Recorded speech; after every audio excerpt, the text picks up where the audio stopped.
এক ছিল গ্রাম, নাম তার শ্যামপুর। সেই গ্রামে থাকতো এক বুড়ি। সবাই তাকে ডাকতো কুটনি বুড়ি। বুড়ির কাজই ছিল এক বাড়ির কথা আরেক বাড়িতে লাগিয়ে দেওয়া। কে কাকে কি বলল, কে কার সঙ্গে ঝগড়া করল, সব খবরই তার মুখে রংচং লাগিয়ে ছড়িয়ে পড়ত। একদিন বুড়ি গেল রমেশের বাড়ি। সে বলল, জানো রমেশ, তোমার প্রতিবেশী সুরেশ নাকি বলছে তুমি খুব কিপটে। রমেশ রেগে আগুন। সে সোজা গেল সুরেশের কাছে। সুরেশ বলল, আমি তো এমন কিছু বলিনি। কিন্তু ততক্ষণে ঝগড়া লেগে গেছে।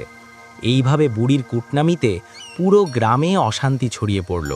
বন্ধু বন্ধুতে কথা বন্ধ, প্রতিবেশীর মুখে হাসি নেই। গ্রামের এক বুদ্ধিমান বৃদ্ধ সব বুঝতে পেরে একদিন বুড়িকে ডাকলেন। তিনি বুড়িকে বললেন, এই পালক ভরা বালিশটা ছিঁড়ে গ্রামের পথে পথে পালক ছড়িয়ে দাও। বুড়ি তাই করল। তারপর বৃদ্ধ বললেন, এখন সব পালক আবার কুড়িয়ে নিয়ে এসো। বুড়ি অবাক হয়ে বলল, এটা তো অসম্ভব, পালক তো বাতাসে উড়ে গেছে। বৃদ্ধ শান্তভাবে বললেন, ঠিক তেমনই তোমার ছড়ানো কথা, একবার ছড়িয়ে গেলে আর ফিরিয়ে নেওয়া যায় না। বুড়ির চোখ খুলে গেল। সে নিজের ভুল বুঝতে পারল। সেদিন থেকে সে কূট কথা ছেড়ে মানুষের মধ্যে মিল করিয়ে দেওয়ার কাজ শুরু করল। ধীরে ধীরে শ্যামপুর গ্রামে আবার শান্তি ফিরে এলো।